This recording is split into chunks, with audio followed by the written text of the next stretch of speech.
All of us, as schoolchildren, and you too perhaps, used to read that greatest of all monuments of ancient literature that has come down to us, the railroad timetable. Who doesn't catch his breath when he ruffles through the pages of the railroad timetable? But the table of hours, it turns each one of us, right there, in broad daylight, into a steel, six-wheeled epic hero.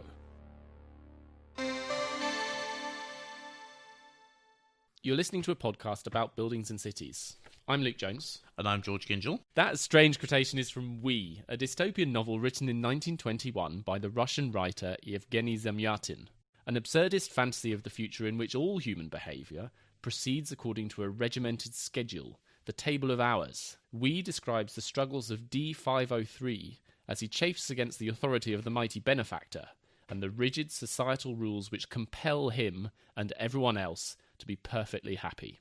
We, which we're going to discuss alongside two better-known dystopias, Brave New World and 1984, is a response to the economic and political culture of its time. Extreme political philosophies, the idealisation of technology and scientific progress, social Darwinism, all feed into the imaginary creeds of one state, or the world state, or Ingsoc. At the heart of all these works is a fear that technological efficiency and science would succeed in outsmarting and therefore abolishing human freedom.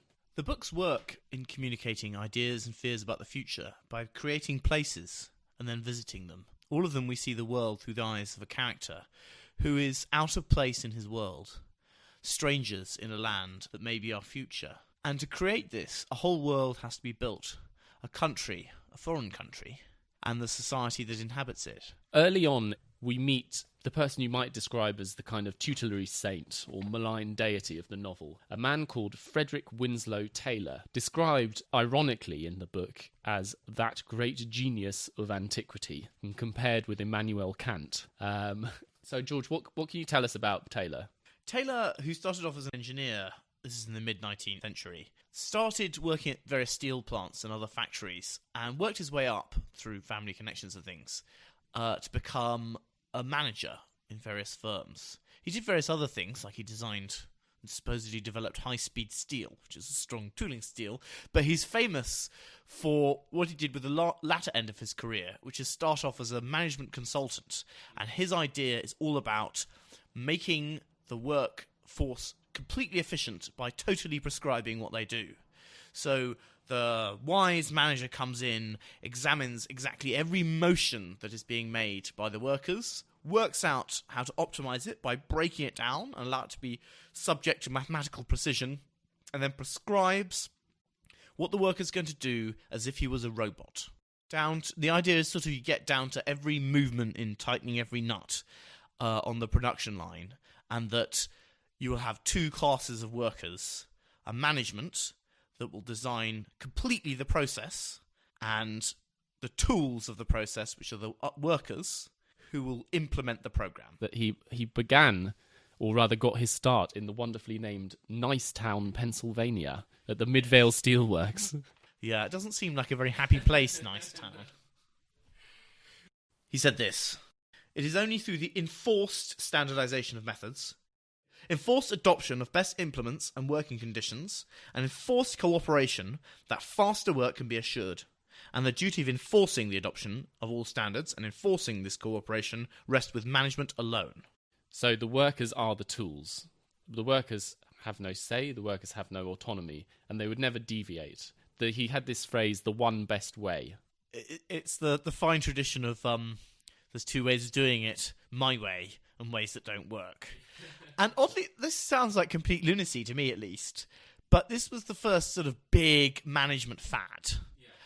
Subsequent ones had developed, but it was a kind of craze that you would get, and it went right through. He starts the idea of time and motion studies, where clever men with clipboards would come and examine the proles at work and note down everything and come up with good ways of doing it, or the housewife, or military logistics, or all sorts of things like that really went through, I guess, till sort of the 60s or 70s. They're still doing this sort of thing. Are they doing time and motion studies? It's a film, I'm All Right, Jack, isn't it? Yeah, no, it was definitely going on in the 50s and 60s. It must have been in the air in order to make it into that. It's quite reactionary, that film, but I think... It was a different world. Yeah, it became part of the kind of intellectual climate. Something absolutely classic I want to talk about with the arc of his career, which is that he came up with these ideas, tried to implement them. This caused massive strife in the workplace. He got sacked, and then he dedicated the rest of his life to messianically promoting them, which I think is kind of classic, and became very successful at that.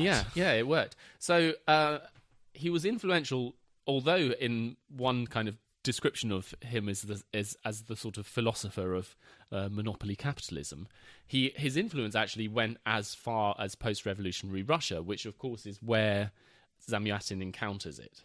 This fusion of socialist equality with Taylorist optimization is the ideology which reigns in the kind of absurdist fantasy of We. So, shall we talk about what it's like? Yes. We takes place in a circular glass city, glistening walls of bluish light. The residents of one state, from identical rooms in parallelepiped blocks, survey a city that is entirely transparent, save for the occasional lower blinds that denote sex hour. Walls, floors, ceilings, furniture and teaching robots, not to mention soft furnishings, are all made of glass. D503, like all citizens of one state, lives his life scrupulously according to the dictates of the table of hours, even walking simultaneously in formation when taking a stroll during personal hour. All men are consonant and then 3 numbers, and all women are a vowel and then 3 numbers. Yeah, which is quite limiting. It's quite limiting for the women in particular. Apparently, as a complete aside, he got this idea from Jerome K. Jerome, who wrote a book called 3 Men on a Boat, which is about larks down the Thames. Yeah, but that's not the one where people have the names and numbers. No. He also later wrote a completely unknown dystopian fantasy about which all women are even or odd numbers and all men are even numbers. Okay, but at least there's an equal number of odd and even numbers. No, yeah, there's a radically smaller number of vowels. Maybe there's more vowels in Russian, I don't know. Don't think so. It could be. Don't think there are that many, though. So I think we should describe what the city is like a bit. It's only sort of described in flashes. We get little bits of it. They go up in a plane, and from space, it is just this dome of slate blue glassiness. It's surrounded by a huge green glass wall, and outside the wall is rampant wild nature. At one point, he goes up to it, and there's just all these creepers pressed up against the wall, and dark yellow eyes of some wild beastie stare at him.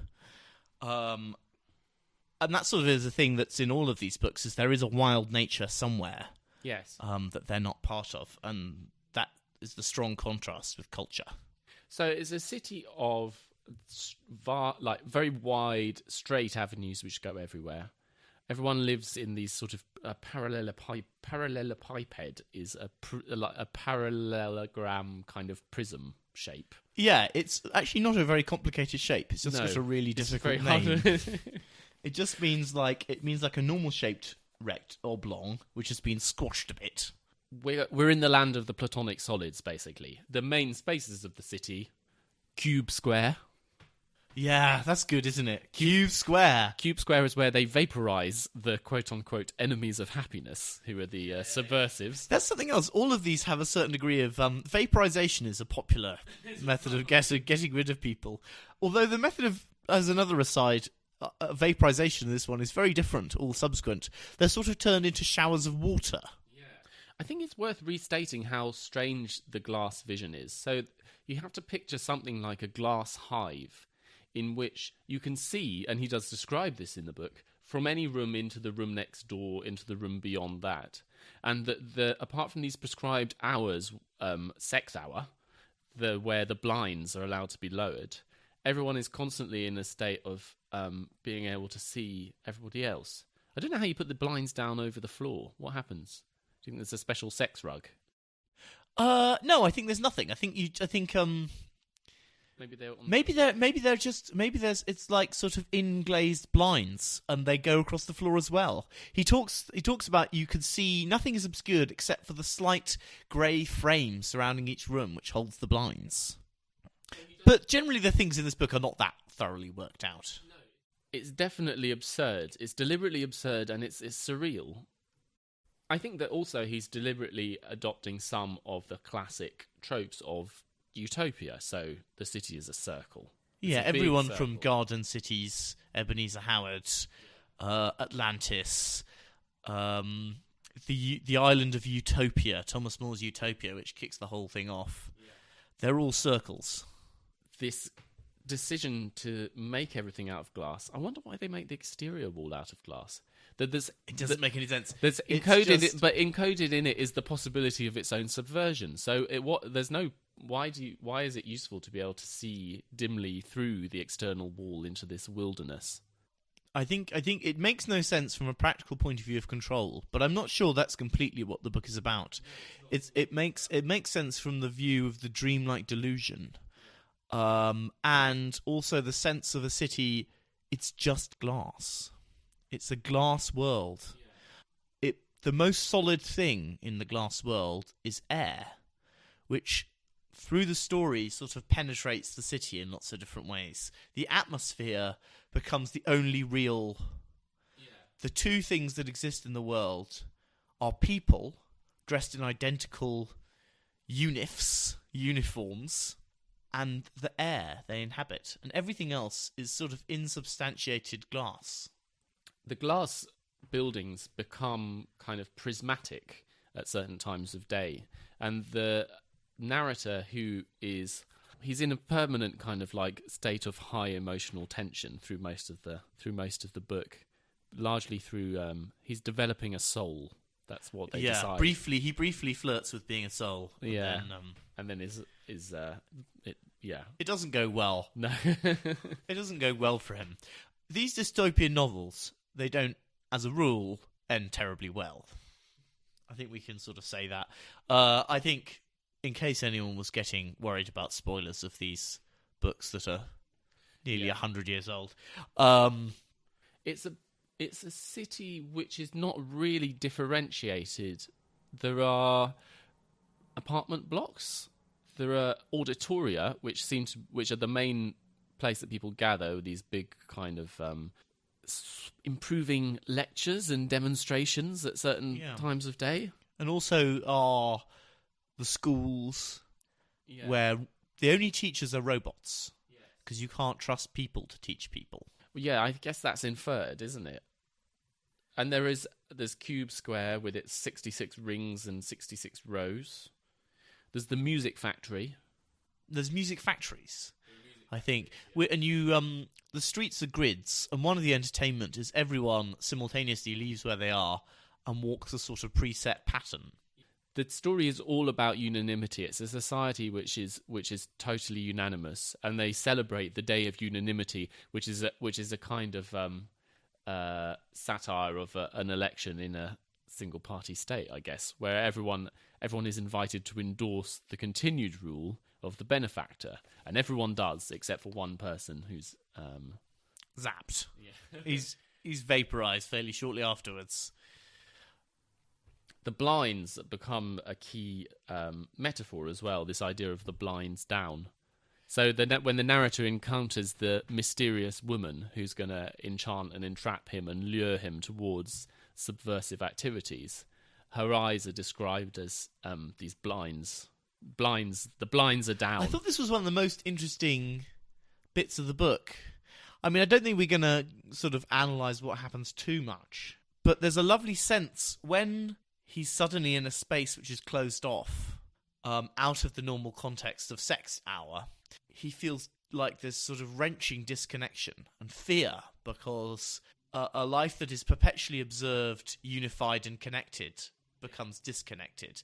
And the fact that a solid wall can become wrenching is a really interesting subversion of space.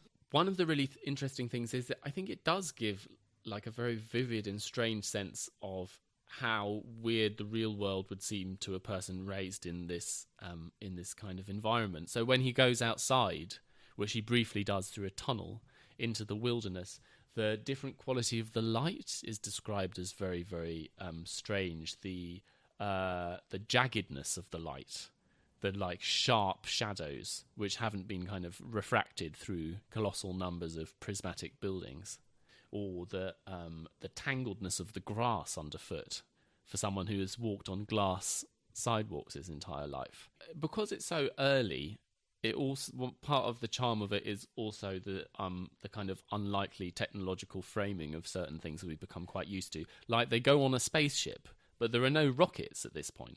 Well, actually, people had, like, Russians. There's a Russian in the Imperial period who starts playing around with rockets and says we're going to go to the moon on rockets. But they don't. They launch their spaceship with a water tower. Yeah, so you have like an enormous accumulation of water in a tower, and it all rushes out at once and then shoots the rocket up into the air. Yeah. I think this is because the author was a naval engineer. He designed icebreakers. And in the big dockyards in the north of England where he'd been working, there are these huge towers which are to open up and close dry dock sluices and operate huge cranes. And they pressurise water in them, and that gives you the burst of power necessary to operate these things. So it's a technology he was familiar with. Possibly one we're not very familiar with these days. No, although some of them still exist. I'd never heard of this, the Accumulator Tower.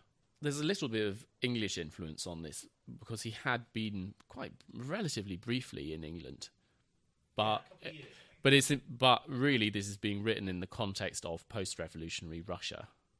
There's a revolution which overthrows the Tsars in February, and then in October there's a coup which brings about Bolshevik government, and he came back in between the two. So he's there for this sort of uncertain, optimistic, becoming with the optimism sort of shattered period, and then for the start of the Civil War, which is going to tear Russia apart for the next few years, and lives in Russia until the early 30s, 31, something like that. So he lives through until Stalin takes over. Yeah. The course of the story is a pretty familiar one. There's a hero. He becomes disenchanted. He briefly sort of turns against the system, although never very fully, and is finally defeated. Yeah, and his imagination zapped with X-rays. And the last chapter of the book, he reads over these kind of previous pages that he's written, all of this stuff about his love for this woman, all of his stuff about wanting to overthrow one state, and thinks, I must have been very ill. But there is also a civil war going on by that point. And he says, I'm sure we will win. But I get the sense that it's not a permanent state. It becomes crystallized, but it is destabilized. I don't think he believes that anything is stable. Which I think is his point about the revolution. Because I think something which is very distinctive about it is like a pure negative utopia. Like, it's this kind of... It has the form of utopia. It has this kind of floating, perfect, sort of transcendent oneness. But it's just bad rather than good. The other books which we're going to go on to talk about are much more grounded in, they like exist in a real kind of world. They all take different positions as to what's going to make it utopic and dystopic. What's going to make it sort of... What makes it futuristic? What the future's going to be like? How it's going to be bad? I mean, it's a complete dictatorship, this place. It's thought control gone mad. People are executed left, right, and centre. But they are sort of willing to be executed. Their subversions are so tiny. There's no very great sense of threat, though. Mm-mm. The mood is completely wrong. There's no... It's dreamlike. It's delirious. There's no anxiety. He has no anxiety. He's up all the time. Yeah, everyone is. And also, sensory stuff is happening. Yeah. He goes up into the sky and describes the air. Yeah. Or he rushes through the mist and all these figures are coming out and there's nothing but... You can't really see the glass in the mist. Yeah, there's just grey figures coming up.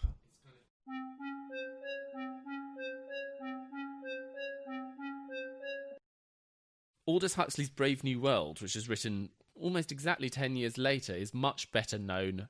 There are clear commonalities, although there's no clear influence in the sense that Huxley, as far as we know, never read Zamyatin.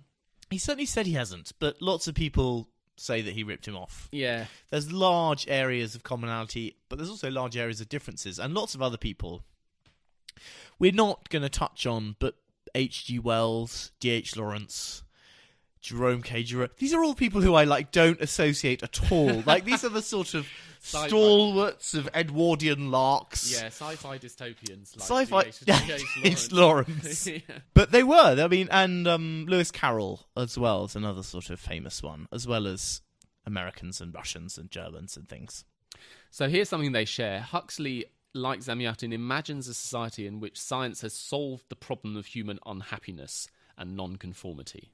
His solution is much subtler and it's more insidious. So, humans are bred in factories or hatcheries with abilities geared to their future stations as alphas, betas, gammas, deltas, and tiny epsilons semi-morons. The first scene of the book, which is amazing tour de force, the book you can sort of divide up into 5 or 6 chunks, which are sort of the main elements. But the first one is just a description of some students being shown round the hatchery. And you start, the embryos are created in this factory. Some of them are going to be the masters of civilization, bred up like normal humans in their little test tubes with proper quantities of oxygen, but some of them are destined to be the factory operators, and they're injected with lots of alcohol and irradiated. And then the underclass is divided by the Bodanovsky, is that right, process? Bokanovsky process. And that creates huge numbers of identical twins, like 70 or 100 or 90. And they're sort of destined to be... And it goes through... There's this great spiral. Yeah. And there are jars that the embryos are grown up in. And then upstairs, there's a nursery, where at night they're first programmed by whispering hypnotically into their ears while they sleep, and also by Pavlovian responses. So the underclass, quite early on, they're instructed to not like books or flowers. So they're shown a load of books and flowers, and they're all electrocuted. Yeah, it's a great scene. All the little gamma children are taken into the room. The books and flowers are on the other side of the room. They crawl towards them, and then alarms go off, and the floor is electrified. and the watching students and the director of the hatchery, who is showing them around, all laugh heartily. But also, one of the impudent students inquires, why are we telling them to not like flowers? Books is very obvious. And the director says, well, until a few years ago, we told them to like flowers so that they would consume more transport going out to nature. But the trouble with that is, once they're in nature, they're not consuming anything. So we consume them to like things that like transport, but then need consumables at the other end. Hence, electromagnetic golf. And centrifugal bumble puppy, which is a sort of a game where you throw a ball into a tube where it's spun around and spat out of a hole. I think this spiral is one of the really key spaces in the book, and I think the embryos kind of migrate upwards, don't they? So slowly upwards and round into the light, yeah. So we start off at the bottom with all of the embryos, each in its own bottle, being attached to its chunk of hog perineum. It's not perineum. It's what is it? Peritoneum. These are very different things. The perineum is the bit between your testicles and your anus. It's not that. It's not that. You were gagging for it to be that, weren't you? Yeah, I thought it was great. It's the peritoneum. I was like, it's a very specific bit of the hog which they're cutting out. Maybe they would breed them to have really big ones. It's not the peritoneum. So you'd have the testes right up on the body around the sternum. And then an enormous, It's not that, unfortunately. It should be. Perhaps we could. Yeah, no. There's you'll miss. It's 2 extra letters, unfortunately. it's basically a chunk of 3 chapters, which takes us all the way through the hatchery. We also meet most of the key characters along the way who work there. Yeah. And I know we're not really here to talk about style, but there's some wonderful bits. There's this bit at a certain point where it becomes almost entirely a sort of play for the voices. We just go through hearing the voices of the different characters, the voice of the hatchery director as he talks to the students, the voice of the kind of computer voice conditioning the children as they sleep, the voices of Lenina, the pneumatic blonde. Pneumatic is there are 2 presiding words, I would say, in this book. One is Ford, and one is pneumatic. Yeah, Lenina is pneumatic. Or the whining of Bernard Marx, our sort of reluctant kind of hero. And there's also the dear leader explaining things. And Mustafa Mond. Mustafa Mond, who's one of 10 world controllers who crops up. If you have read the book, the whisperings of the elementary class consciousness sleep conditioning may be some of the phrases you remember. Everyone belongs to everyone else. I do love new clothes. Ending is better than mending. Stitches. What's it? Fewer stitches. More riches. I do love flying. Oh, I do love flying. Oh, I'm glad I'm not an alpha. They work so hard because they're so frightfully clever. I'm glad to be a beta. We don't work nearly as hard. The key things they're bred about is everyone is bred to like their work, like their station, despise the classes above and below them, or be glad to not be the classes above them and despise the classes below them. And the other key thing is everyone has to be in a perpetual state of emotional infancy. People in Brave New World do perceive themselves as free. They inhabit a world which is free from want, it's stable, it's secure. What's unfree about them is only their construction and their conditioning, the set of rigid boundaries which they're actually unable to see. It's a story of 2 men. We've mentioned one, the resentful and unhappy misfit psychologist Bernard Marx, who...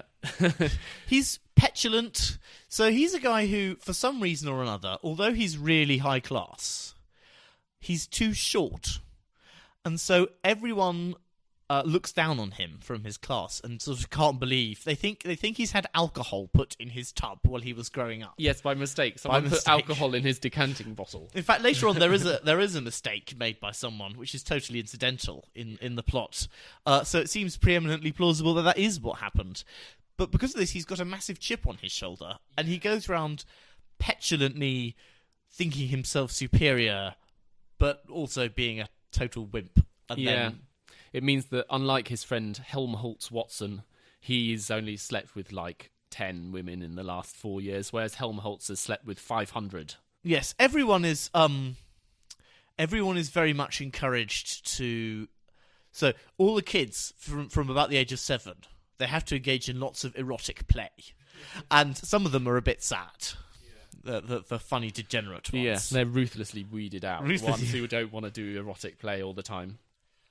The other man is the lost child John the Savage, who Bernard will encounter on a reservation in New Mexico. They share something which is neither of them really knows how to be happy in a society where everyone else is all the time. So there are all of the people who are misfits in this book. And there's 4 quite clear misfits. There are 2 characters who are the protagonists, and there are 2 other characters who are also misfits. And they all have something exceptional that meant that they weren't part of the normal. John the Savage lived... So there's the world, and then in the world there are a few reservations, which for one reason or another haven't been civilized. Yeah. And they have big electric fences around them, and inside them, life goes on as if unaffected, although it's sort of Stone Age. Yeah. There's no technology. People are tribal.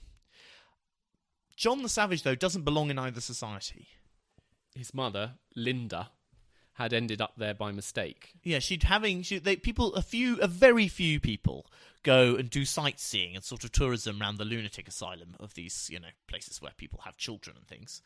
And she fell over and was hit by a rock and was unconscious.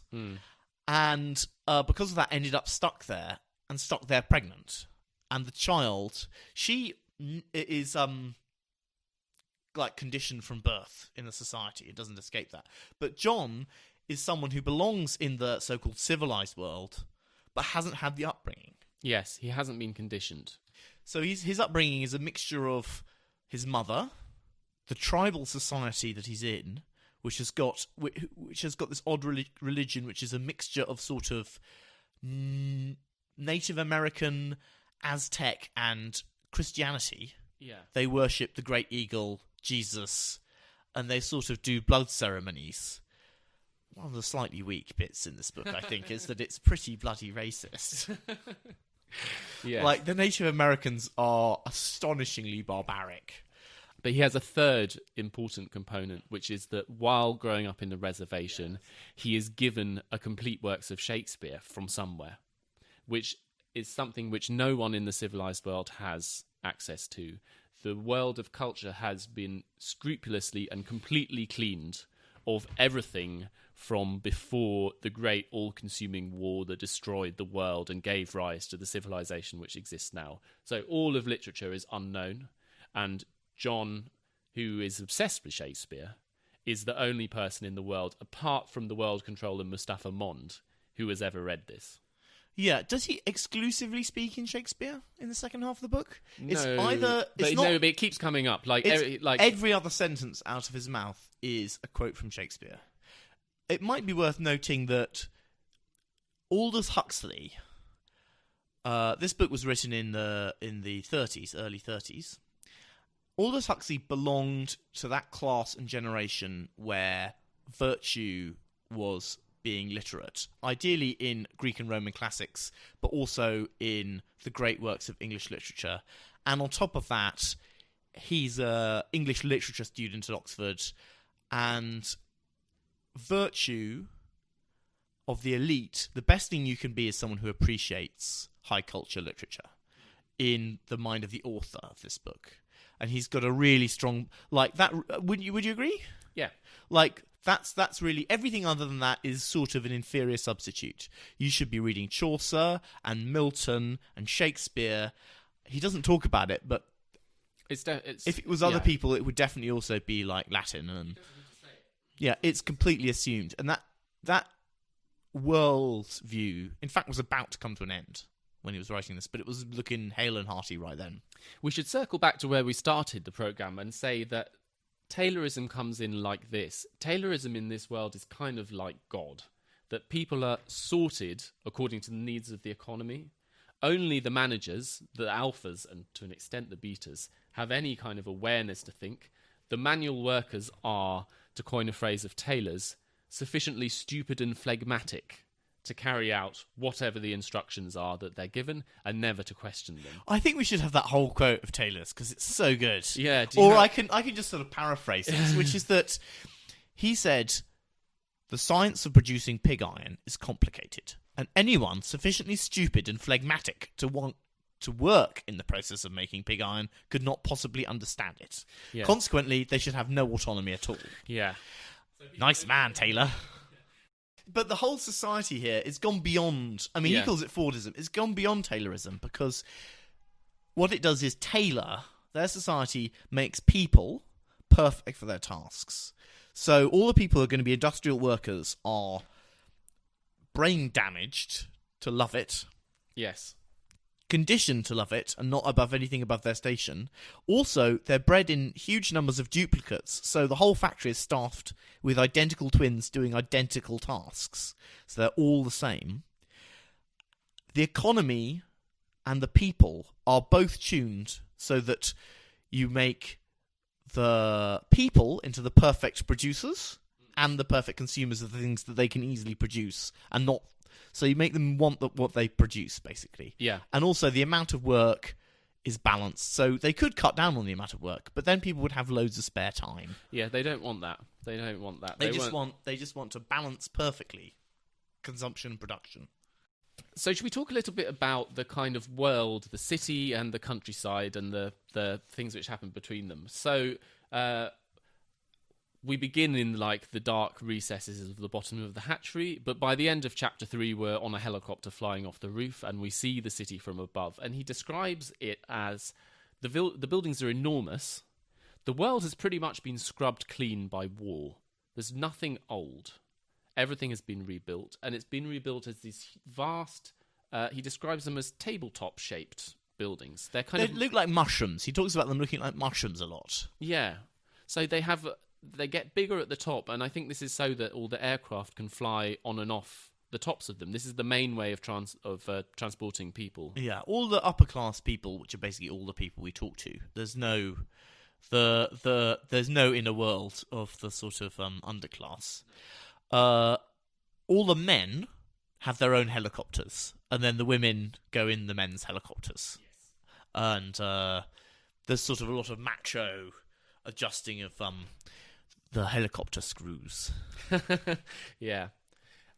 It's a garden city.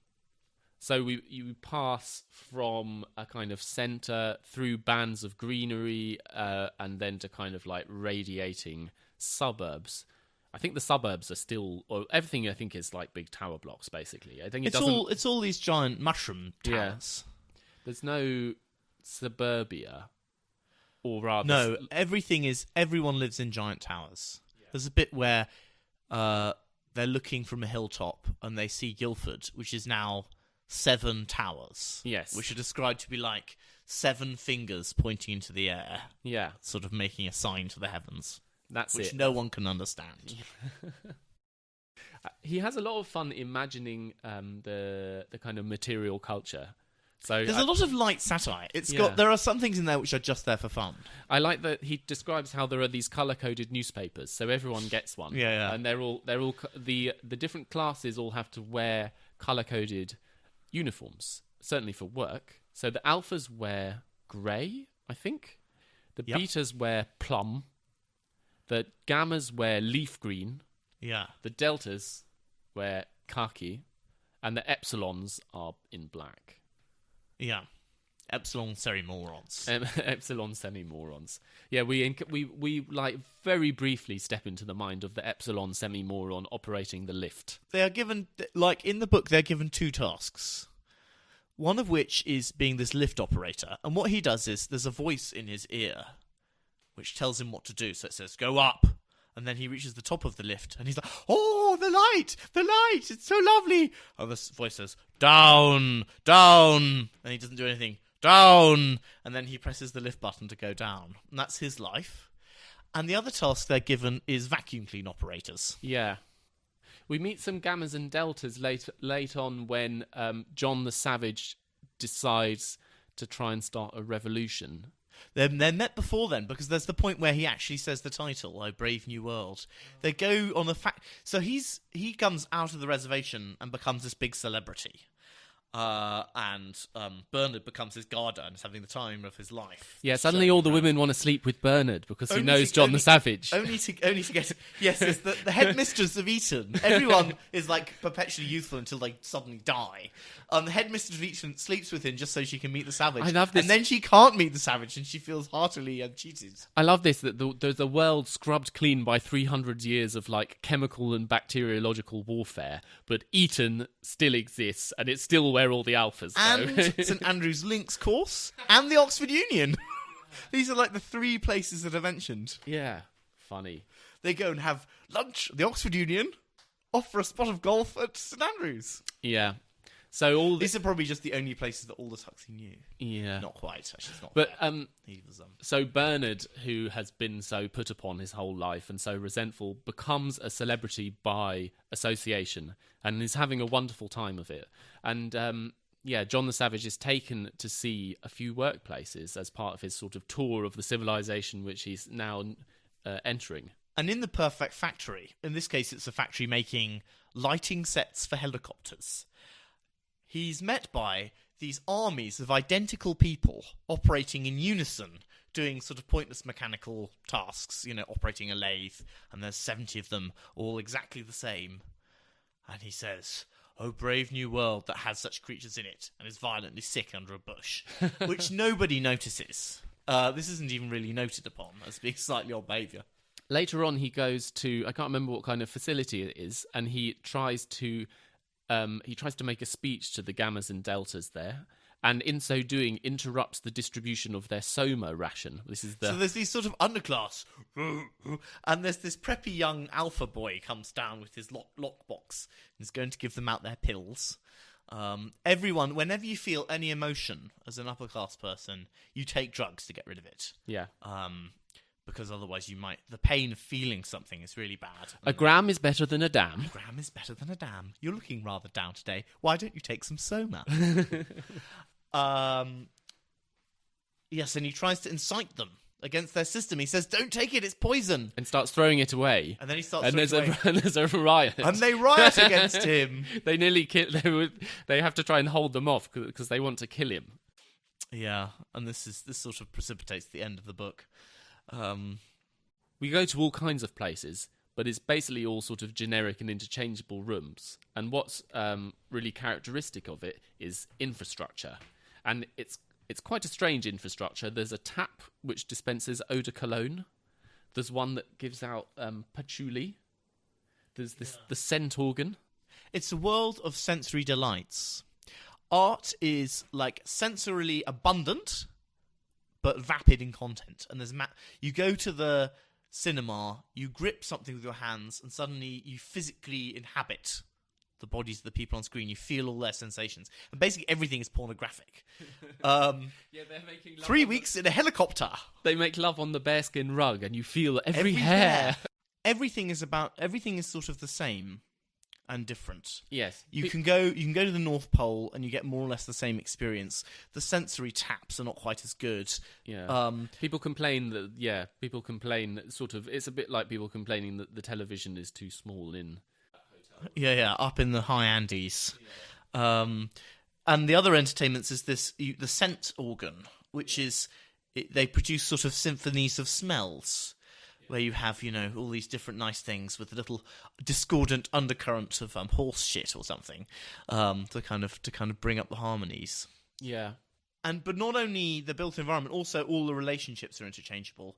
Everyone's encouraged to be totally promiscuous. To be monogamous is very suspicious. Someone at one point has been going out with someone for 4 months exclusively. Yeah. He's been sleeping around as much as he can, but she's been exclusive with him, and this is thought to be very bad. Yeah. And I think that's partly about creating all relationships are meant to be interchangeable, basically. It's just sort of another... Yeah. So today I'll have chicken, today I'll have ham. There's actually a third component to the social conditioning, which is it's constantly reinforced by everybody else that you're around all the time. So that all of these mantras which have entered your juvenile brain all the way through your life are constantly kind of coming out of people's mouths. Everybody's saying them. Whenever anything, it's a very adaptable society because unlike the other two, which are very rigid, when something goes wrong, there's a flash of light and they're turned into dust or water. When something goes wrong in this book, your neighbour corrects you, gives you some drugs in case if you're feeling a little down. And society it's got lots of tolerance for dealing with lots of people have their head banged and have to be reconditioned. There's nothing wrong with that, really. Very occasionally, a few people sort of fall off the top and are sent off to an island where they can be happy on their own and not mess up the system too much. But it's a system that's it doesn't rely on any element of terror whatsoever. No, it's almost completely benign. Nevertheless, it destroys both of the main characters to a greater or lesser extent. So John comes to the world, and he also comes back with his mother Linda, who has been destroyed in the eyes of civilized society by being in this savage reservation, becoming old, becoming fat, becoming ugly, and she very quickly somas her way into an early grave. So she's gone, and that's sort of John's crisis, isn't it? Yes, she's dying on her deathbed, so dosed up to her eyeballs she barely recognises him.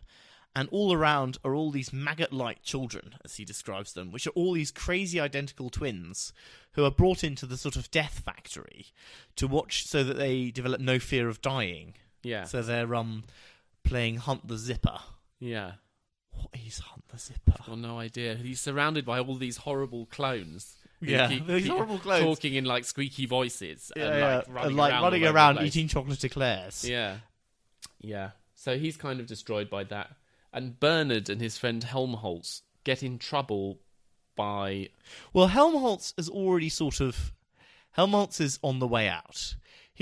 So Helmholtz's problem is that he's too clever. This is sort of Aldous Huxley.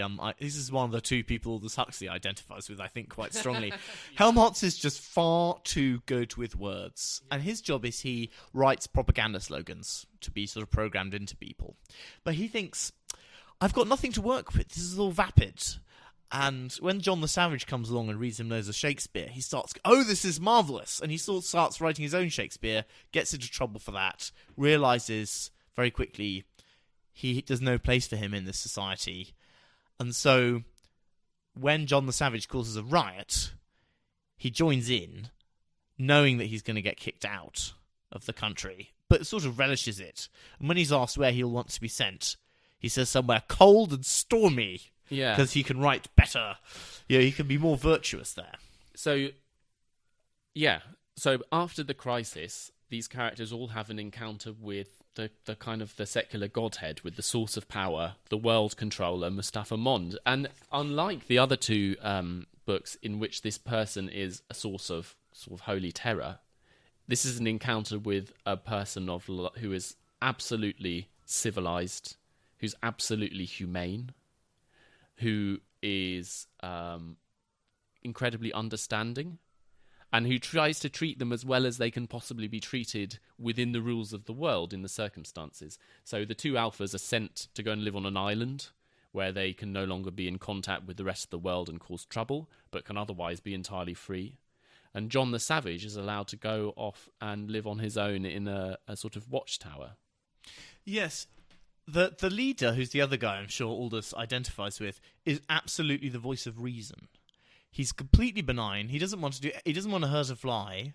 He's very cultured and literate, but believes other people can't be for their own good. It's the sort of white man's burden type guy. And he's utterly the benign dictator. And there's a long section, which is the discussion between the benign voice of terrifying reason and the savage. And it ends with the benign voice of reason saying, this is all for their good. Do you want to accept hardship? All I'm taking away is hardship and pain and suffering. And do you want all of that? Do you want typhoid and the death of the young? And John the Savage says, yes. I claim it. I claim it all. And that's the sort of... I mean, he's slightly too nice on Mustafa Mons, isn't he, as a side point? No, I think Mustafa Mond is like wonderfully terrifying because of like his humanity. But I sort of have a suspicion, this is written before like Hitler and stuff. Yeah. I have a suspicion that I think it's incidentally very good, because we now know in hindsight that it's not good to follow people like that. But I think Aldous Huxley was very on the side of Mustafa Mond. But Mustafa Mond has a really interesting backstory as well, because Mustafa Mond is the person who Bernard and Helmholtz potentially could have been as well. He also was a little bit too high off the top of the curve. He also was too clever and too unorthodox. But in the end, in the opinion of the other kind of high-ups, it was possible, in fact, for him to take this other course and to become the only other person who's allowed to really be cognizant of the limitations and the sort of design and the kind of manipulations of society, which is the person who actually runs it. He's allowed to be... The person who runs it can be completely clear-eyed about what's going on, and he chooses to allow it to continue. Yeah, there's a lovely bit... He was a researcher, he was a scientist, and there's a lovely bit where he's going through censoring scientific papers, and there's this new brilliant paper. He reads it, loves it, and bans it for being too subversive. Yeah. I think that there's one of the interesting things about the way the book ends, and we're just not, well, it's like 80 years old. We're gonna tell you what happens at the end. Well, yeah, okay. So John goes to his tower. John has a sort of obsession with sort of like self-flagellation, with his own moral failings, and with this desire to punish himself for them. He comes from this society which has got a cult of sacrifice. Yeah. And he goes to this tower on his own, and he likes to work in his vegetable garden and whip himself before he can even branches. go into the tower, because it's only got a few broken windows and the view is rather nice.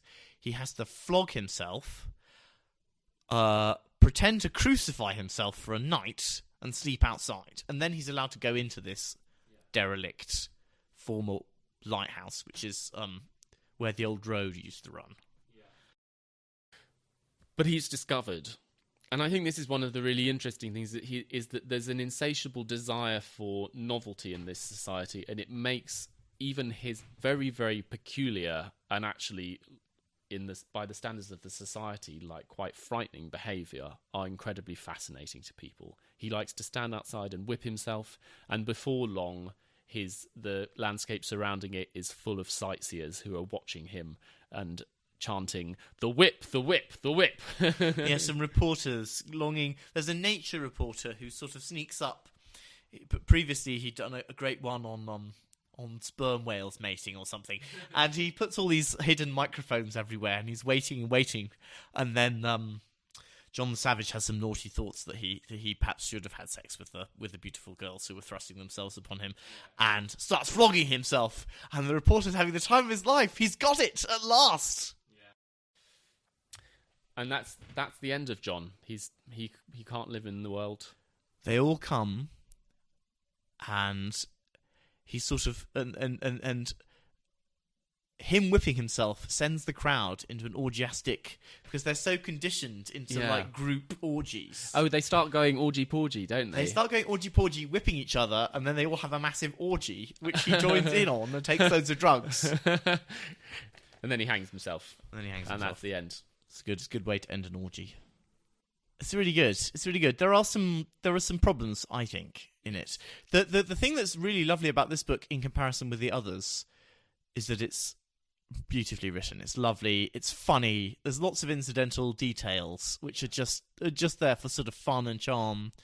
And also, the other thing that makes it much more charming is that the author doesn't have a clear... He's not like trying to hammer home a viewpoint. He's just testing various satirical... He's being satirical on California and the English class system, but he's still placing himself in it. Yeah, I think so. I think also that this kind of mandatory hedonism, this kind of like hedonism as sort of normative in a way, is also prescient. Like, that's kind of the world that we live in, isn't it? Yeah. But also, you guilt people who are not having fun. Yeah. Culture is you sort of everyone worrying that they're not having the fun that they're meant to be having and that everyone should be having. Yeah, and they all have to do it together as well. And the thing that he's sort of very anxious about is he's a bit late for like a group orgy, and he ends up sitting next to the wrong girl, who's really boring. Also, he's a little bit coy about the orgies. Yes, no, we don't get right. It's a bit. It's sort of. It doesn't get right. It gets to sort of the point where one of the other like small pleasures of the book is the names. We were discussing earlier what our favourite names are. What's your favourite? Oh, mine is Benito Hoover. I like Polly Trotsky. The main characters are Bernard Marx. Lenin Crown is his well, not unattainable, but just. Yeah, she's flinging herself at everybody. Yeah. The problems are his problems are all with him. Yeah. Lenin Crown. They're all these kind of concatenations of the names of famous dictators and industrialists, and like occasional little things taken from kind of everyday normal names as well. Yeah. Everything has been sort of equalised and normalised. The other thing that's good, while we're talking about this one, is that it correctly identifies the economic problems of plenty, which is that there is a shortage of consumption and a shortage of work, and you've got to create lots of fairly pointless tasks and loads of pointless objects, so that, like, the economy is about creating, like, making consumers and making pointless tasks. Yeah, yeah. There's nothing to do in this world. It's all, like, it all could just be done away with, and they've got nothing to do with their time. Like, so the whole society is just set up to give people pointless jobs and pointless things to do in their leisure time. They basically all work. They all work, actually, on the maintenance of the system of social control whose purpose is to make everybody consume the products. But the idea is that people can only be happy when they both work and consume, but both of which are unnecessary. I also think that there's something, like, persuasive, or that at least rings true about the way that it depicts ideology. That the ideology in this are these phrases which kind of bubble up with almost without even being contemplated. It goes too far. But I suppose the idea is that everyone has been sort of... I mean, this is before genetics, but everyone's been basically genetically programmed. Like, the whole of humanity has been subverted into another species, which is about being perfect consumerist capitalists. It's the perfect fusion of sort of Marxist utopia and capitalism. You just breed perfect people. There are bits he gets wrong, though, as well. Like what? The savage reservation is insanely savage. The bits we see are all about people flogging themselves and sort of this weird sort of bestial... They live as animals, basically. It's all about sort of the animaliness. So from the pleasures of world state to Airstrip 1, Ing Sok.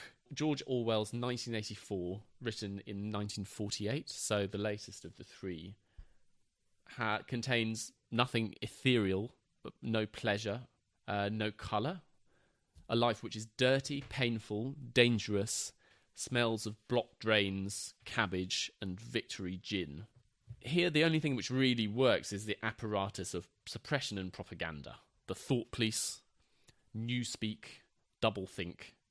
And we follow Winston Smith, who lives in a drab, cold, dirty room, watched by the always-on telescreen, the universal apparatus of observation. He lives in the future, but it's a future that's regressed and got poorer, more desperate. All that's developed is the state's capacity to survey, oppress, and dominate. The world is even crapper than it was in the Victorian period when all the houses were built. Yeah. It's... The best you can do is crappy Victorian tenements that are horrible, or you probably live in like a wooden shack without a proper roof. The world is awful. There is nothing nice. We start in the hallway of his horrible apartment. It stinks of cabbage. There's a massive poster. He's surrounded by propaganda. And as we all do, he goes up. There's no point even trying the lift. Nothing works in this society. Everything is broken. And he goes up to his dismal flat. Although he does have a flat of his own, which seems like a sort of implausible luxury in these days. His flat, which is a sort of awful, decrepit, I guess like Art Deco apartment block from the 30s. He's got one sort of his main room. Okay, so all people of his class have got a television CCTV camera installed, which is the telescreen. It watches and listens to everything you do and constantly broadcasts propaganda into all your rooms. You can't... There's no way to switch it off. You can just... Pig iron production figures. Hate. Yes. The virtues of Big Brother. Down with the enemies of the party. And normally these are set up in such a way that there's... you're perpetually under... Everyone's under surveillance. You don't know if you're being watched, but you could well be.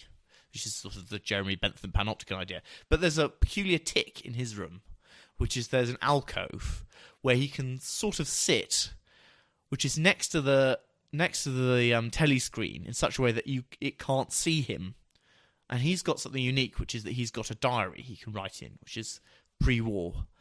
And that's the sort of beginning of his subversion. That alcove is where subversive thoughts take root.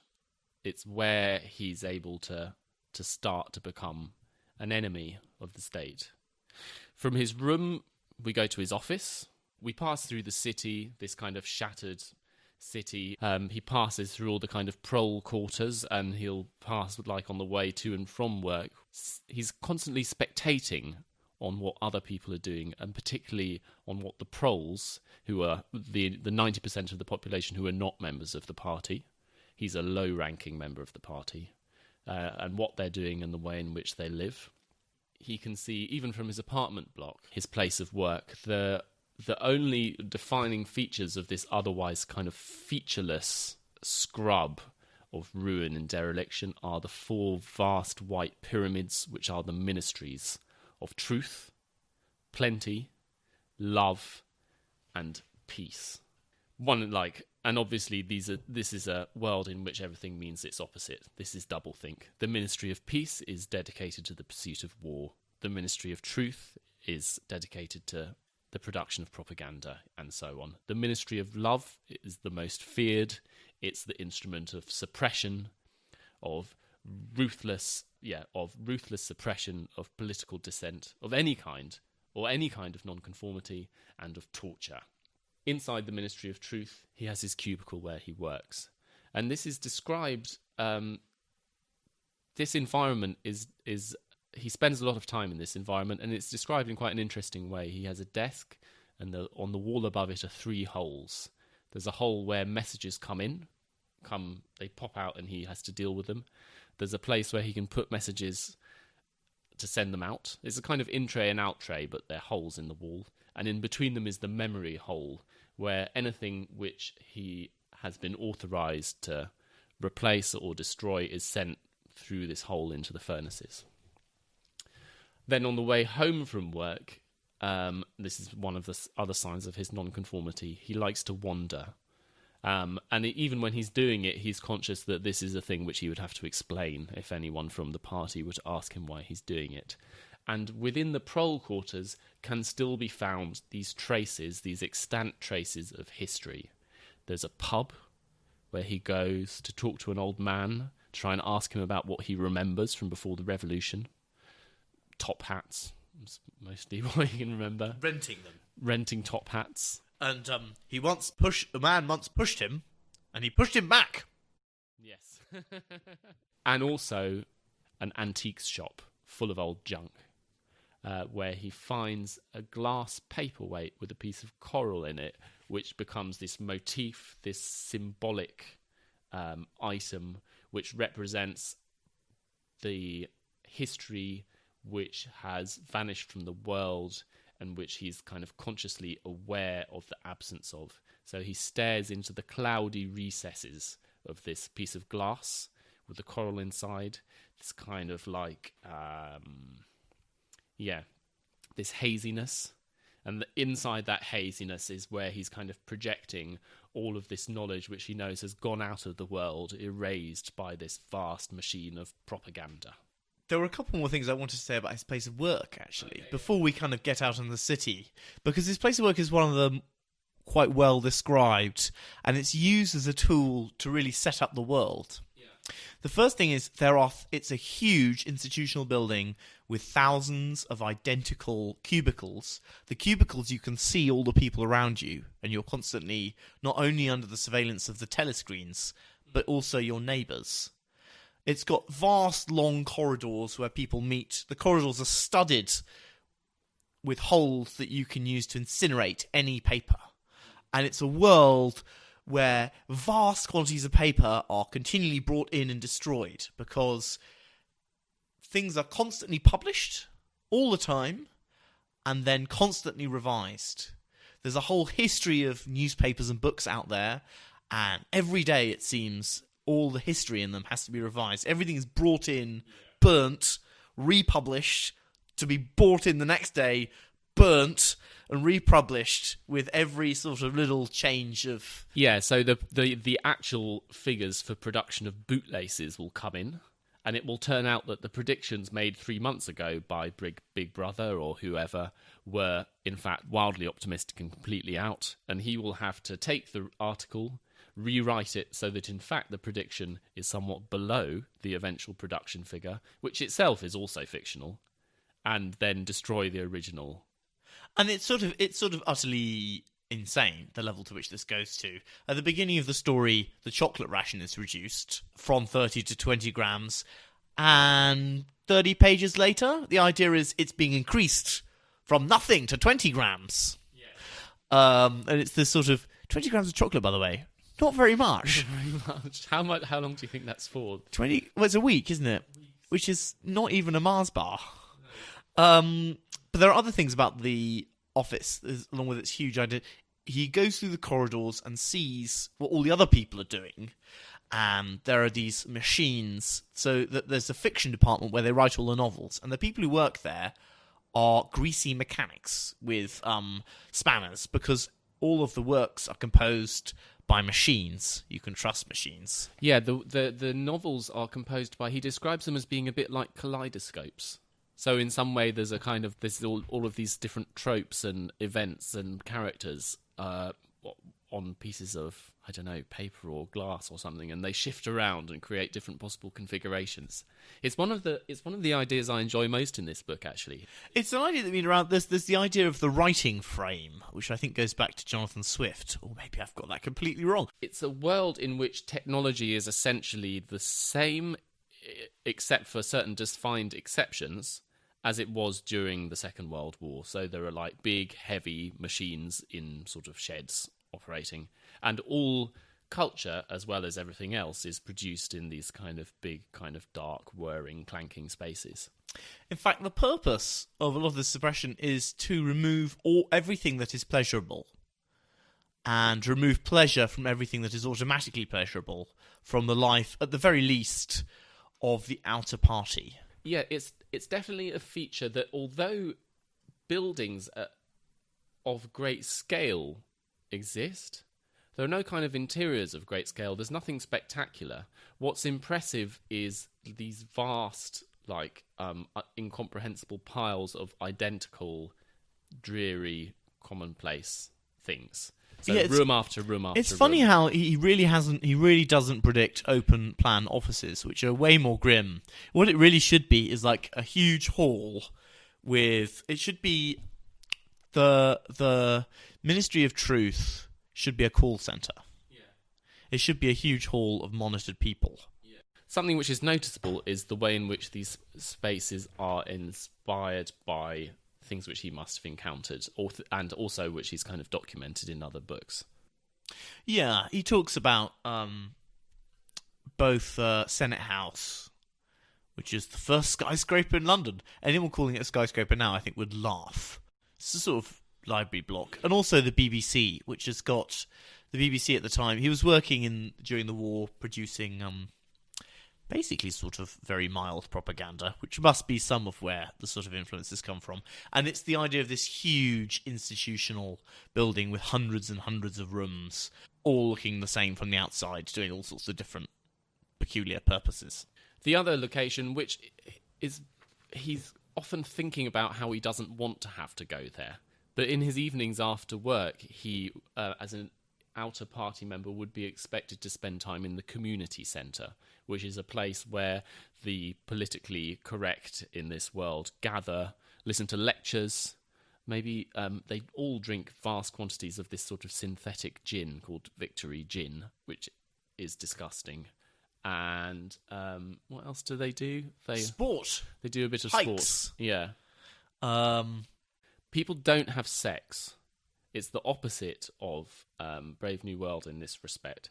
Sex is frowned upon. The only people who go in for sex in a big way are the proles. Which is almost everybody. Yeah. I think maybe we should... One of the things which I had completely forgotten, having reread this book recently, the relationship between party members who are the main, or really the sole targets of the kind of oppressive forces of the government, the separation between them and the proles, who are 19% of people, is very strange and has actually moments which are surreal. So the proles are afforded all kinds of freedoms. Yeah, they can basically do whatever they like. They have to work in these kind of quite low status and dangerous jobs. Yeah, they're just essentially the English working classes. when the working class was nearly everybody. And they sort of fulfill, like, the ones you meet various sort of working class stereotypes. Life for them, it's odd. They don't really, like, he doesn't really have a clear idea of George Orwell's work. He seems to have these odd class obsessions. I don't know if now is the time to sort of for me to go on my George Orwell rant. Yeah, let's go for it. I feel the need to do a George Orwell rant. Yeah. This book shows the same sort of... George Orwell grew up as a lower middle class. He attended a minor public school, went out to be a policeman in Burma, became disillusioned with that. And then the core of the rest of his career is both in writing novels sort of based on his accounts and writing journalistic books. There's Down and Out in Paris and London... Road to Wigan Pier, and they are following the sort of trials and tribulations of mainly working people in hard circumstances. Yeah. And he's fascinated and attracted by the liberation and exoticism of working class life as he sees it. These people are much more liberated, much more direct than his sort of neurotic, lower middle class upbringing. He's very attracted to them. He feels appalled by their suffering, but he just can't get over one thing, which is how they smell and the fact that everything around them is disgusting and filthy. So disgusting, yeah. He comes back to it again and again. He can barely write a paragraph without describing something as filthy, oily, sweaty, and stinky. He's just this neurotic... where Aldous Huxley is completely in a world of the sort of upper class or upper middle class, and he sees himself as a sort of cultural aristocrat.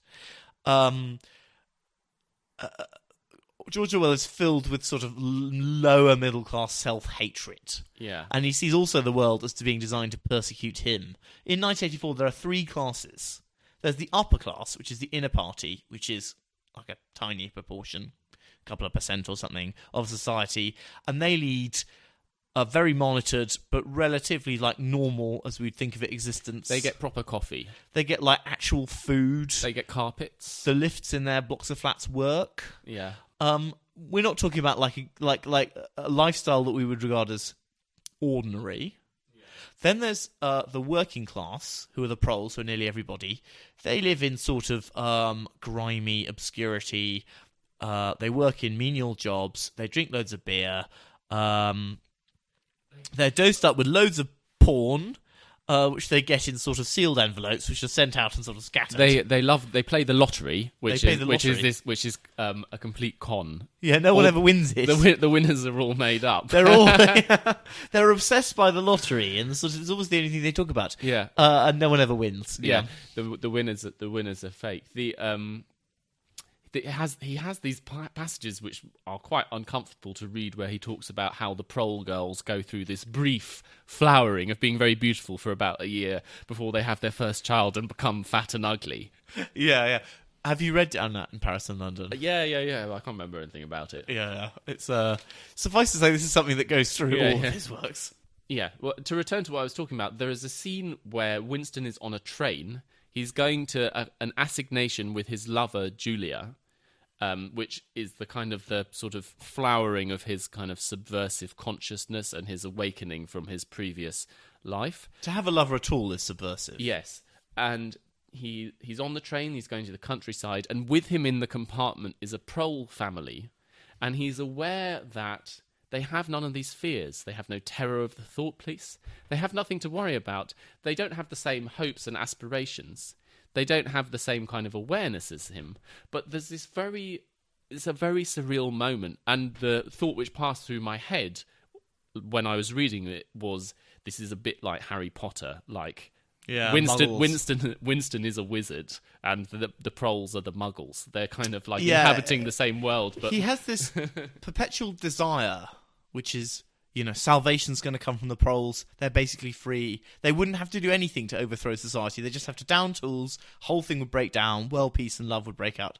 But because they're working class, they don't even need to be subjected to propaganda. They'll never do it because working class people have no initiative or will or agency of their own at all. Yeah, they're not even people. Yeah. They're working class. It's funny how class obsessed these books are. It's because they're written by English people, these two. Yeah, the one written in communist Russia doesn't feature at all. There's no class. Yeah. But I mean, he grew up in a society that was completely dominated by the aristocracy. He's not neurotic about it at all. Whereas the two English ones are completely neurotic in their views of class, and really they are the real big chinks in the armour of both of these books. Yeah. If we return to the architecture, 1984, in contrast to the other books, is really all about the room. Everything takes place in the room. They symbolise, in the period before his love affair starts, they symbolise Winston Smith's imprisonment, his awareness of this sort of futility, even as he's contemplating a rebellion, the inevitability of the fact that he's going to be captured, that it's all going to end. They're also where all the key parts of the story develop. So as we alluded to, the strangely shaped room in his flat allows this rebellion to start to flower. It allows him to write his diary, to reflect, to kind of collect these bad thoughts which he's having and to commit thought crime. There's the office and there's the cubicle. There's an old-fashioned soft-furnished room above the antiques shop, which has an armchair. I think it has like a sort of fireplace. It has a fireplace. With it has a fender. It has a bed. Very excited by that. Where he has a bed which is full of lice. Yeah, that's where he and Julia meet, kind of latterly in their relationship. It's where their sort of self-conscious position as enemies of the state solidifies. And there's the white tiled holding room of the Ministry of Love after his capture, where he waits like Odysseus on the shores of the land of the dead. All these shades of his past swim up one by one, tell their stories, and then fade out and disappear. And finally, there's Room 101, which contains the worst thing in the world. His worst thing in the world, by the way. Rats. Bit rubbish. They're going to eat his face. It's not a nice thought. No, couldn't you have tried a little harder? I feel that, like, in these days of sort of CGI, we'd be faced with something like the worst thing you can possibly imagine is rats. Like, I suppose he's had quite a stilted cultural life, and he's had like something else. We talked about the shades of the past. Something that people might not remember about this book is it's only set sort of 30 years into dictatorship, or not even 30 years, like 25. Everyone, or lots of people, can sort of have just weirdly had their memories suppressed. Yeah, he has this terribly frustrating moment where he takes the old man to the pub to try and jog his memory on things to do with the past, and he can't remember anything consequential. It's all just little messed up. Because he can't even understand the question of whether life was better in the past. Yeah. The room always represents some kind of tiny fragment of something larger. So we only have experienced the Ministry of Love as these rooms which he passes through, the holding room, these various torture rooms. But the vastness of it is represented as this like infinite repetition of this small space that we're experiencing. Like in all the dystopias, a clear architectural feature is that things in the future are interchangeable. The interchangeable quality that starts with industrial production of lots of things being the same, through all these books, extends to first spaces all becoming the same, and then the mass production of people, so people all become the same. Everything is identical, so that there is no niggle in the system, and it is never unstable. And the rooms, although they're very different, and each signify a different, like, bring the story on in a different way. His digi-room, the room of self-reflection with its hiding point, or, you know, the sort of room which is blank, clean, and waiting your, like, horrific destruction. There also, you get the sense that there's 1,000 rooms that are exactly, or 1,000,000 rooms that are exactly the same as that one. Yeah. Everything, all the spaces are interchangeable, except, in this case, in the prole quarters, where there's a sort of roughness of old life and old buildings, and somehow everything is sort of is like it used to be, but kind of worn down. Orwell was obsessed by language. And one of the features of the book we haven't really talked about is this invented political language of newspeak.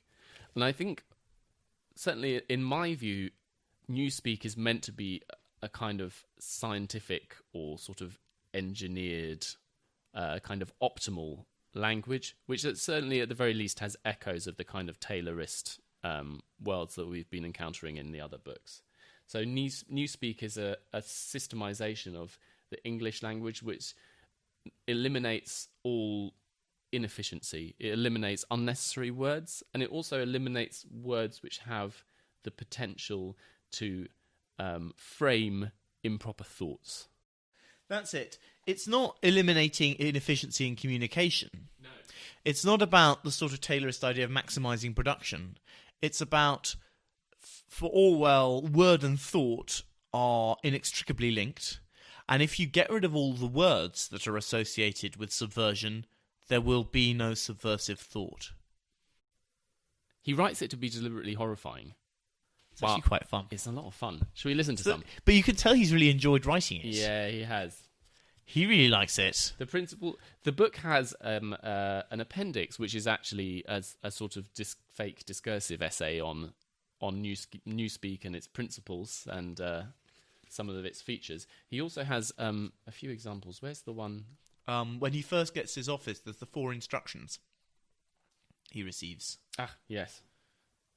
Here we go.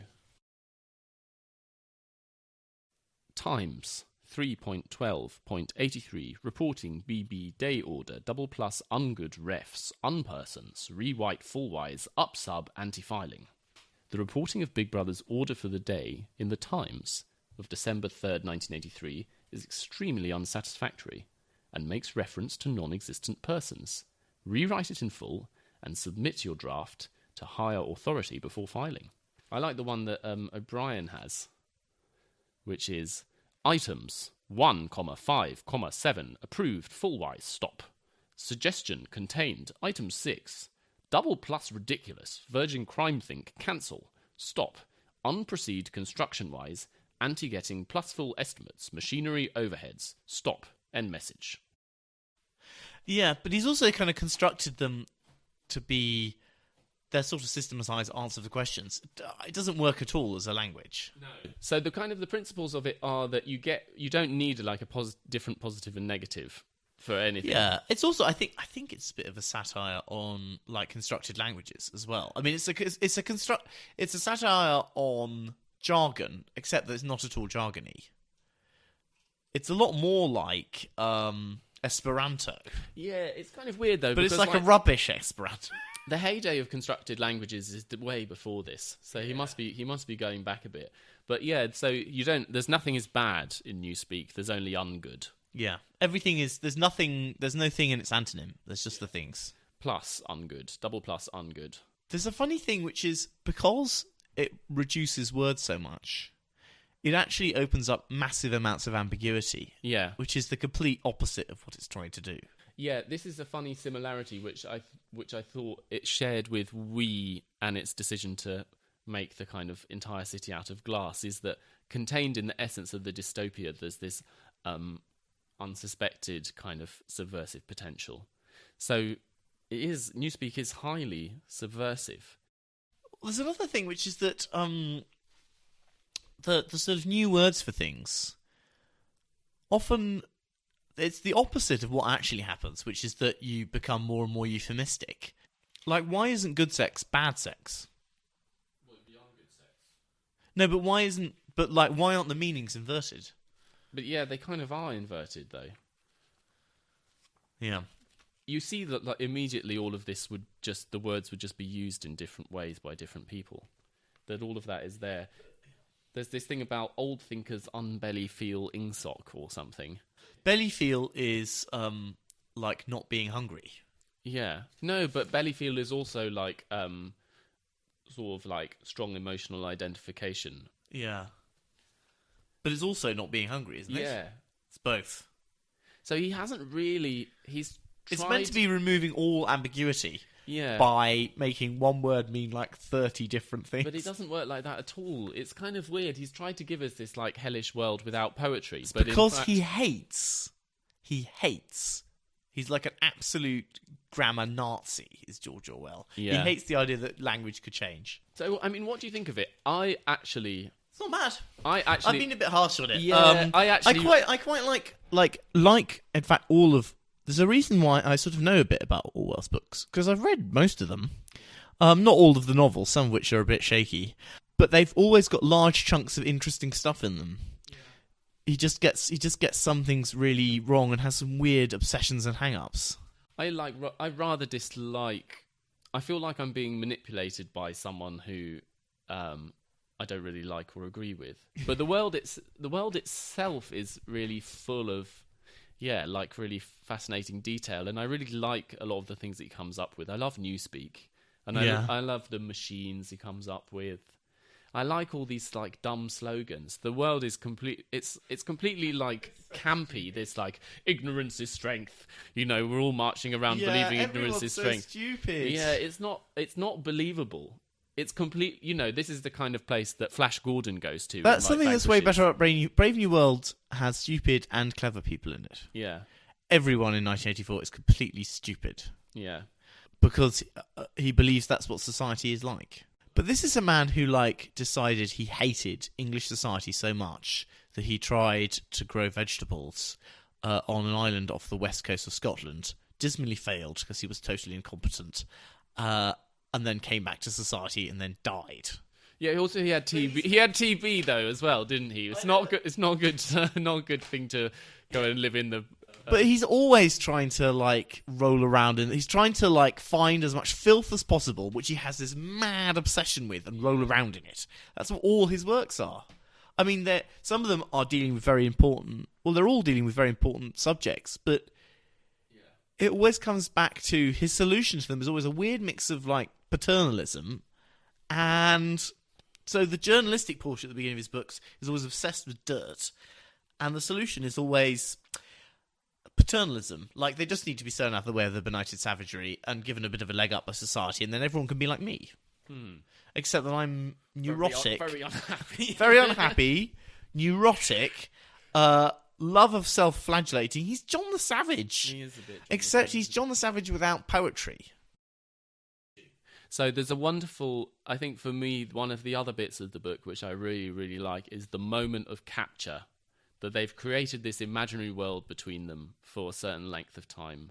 They are finally given access to the subversive book, which is the political work by a man called Emmanuel Goldstein, who may or may not be a real person, but is the sort of figurehead of political opposition to the regime and is one of the main targets of Hate Week, of daily 2 minutes hate, which are events where you all go and scream at the telescreen.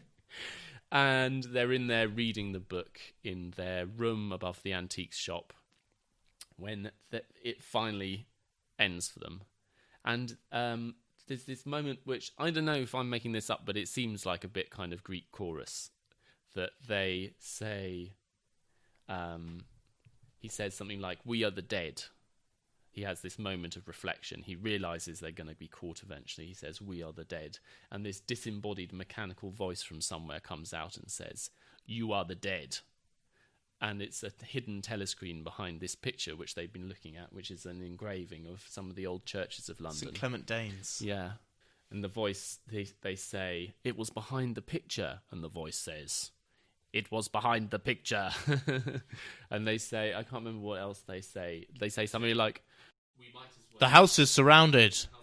The house is surrounded. He goes, "We might as well say goodbye." "You might as well say goodbye.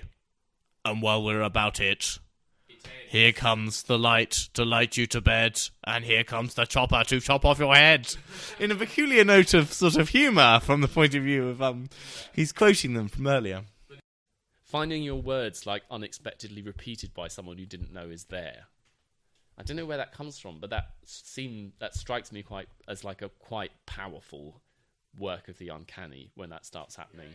And it's a fantastic transition from one part into the next, and the rest is like his kind of torture and sort of deconstruction by the regime, and then an eventual complete sort of the defeat. idea of the actual methods of control are not terribly insightful, particularly in our age. I mean, all of these books belong to times that were extreme and not really like ours. This is a book that's written right in the aftermath of the war.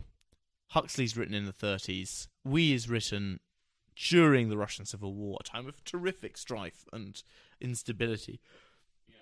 And they're obviously very much products of their time and the backgrounds of the people writing them. There's a funny thing in 1984 where the things that are horrifying are basically the experiences of prep school.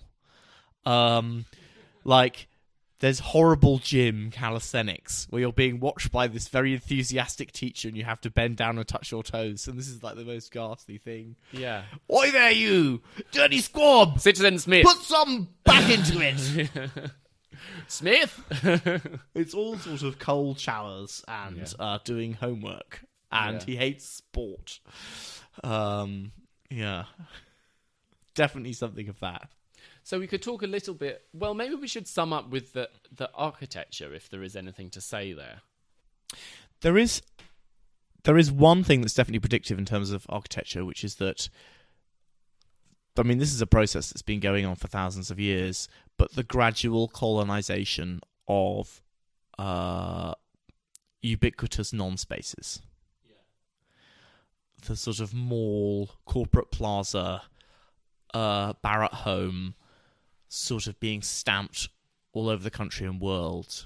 The sort of gradual growth of uniformity that has reached its logical conclusion in all of these books where everything is the same. So there are lots of later books. In a way, I don't want to talk about them too much because I feel like we should do a program about them as well. But did you want to mention one or two? Yeah. There's some other. There's Player Piano by Kurt. Was the first book by Kurt Vonnegut, which is quite successful in dealing with something which is a bit absent from, it's got a different take on what happens to a society when you don't need workers anymore. And this was written in, I think, at the beginning of the 50s. He'd worked in some factories during the war which were using numerated cutting machines, using robots, very, very primitive robots to cut things. And the idea is there's been a huge war, World War III, everyone's gone off to fight. On the home front, it's been necessary to mechanize everything, and all the soldiers come back, and there is no need for them anymore. And that means society is completely divided into people who build, maintain, design robots, and also a sort of political, cultural class along with them, and everyone else who's not really necessary. They're all given loads of stuff. It's not, they're not deprived of anything, but they're pointless. And then there are sort of metaworks as well. There's things like Brazil, which is a sort of digestion, chew up and spat out. I like the plumber in it, where one of the obsessions in 1984 is the plumbing doesn't work. Unlike in Brave New World, where the plumbing is amazing. Forget hot water, cold water, and boiling taps. They've got taps for everything. Everything is on tap. The whole world is at the touch of a button. Oh yeah, I forgot. There's this great moment where Bernard's like, "Oh shit, I left the eau de cologne tap running. It's going to cost me a fortune." So it's obviously metered. It costs more than water. Yeah, it's this sort of Yeah, not absolute abundance. That's something which is going on. Yeah, no, it's not absolute. There's still scarcity of eau de cologne. But the purpose of but it's a scarcity that's designed to sort of, production and scarcity and work are all designed to be in balance so that people get just what's right.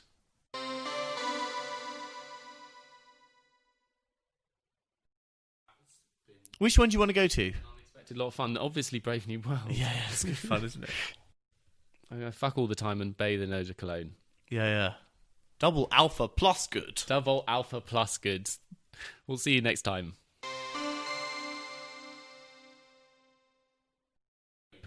This is where we would normally say, follow us on Twitter. You've got a Twitter. I don't even have one. Look, Review us on all sorts of things that we're not on yet. Can you review us on iTunes? Yeah. If you're listening to this, we're probably on iTunes, and we need reviews so other people who are not our immediate friends and family can find us.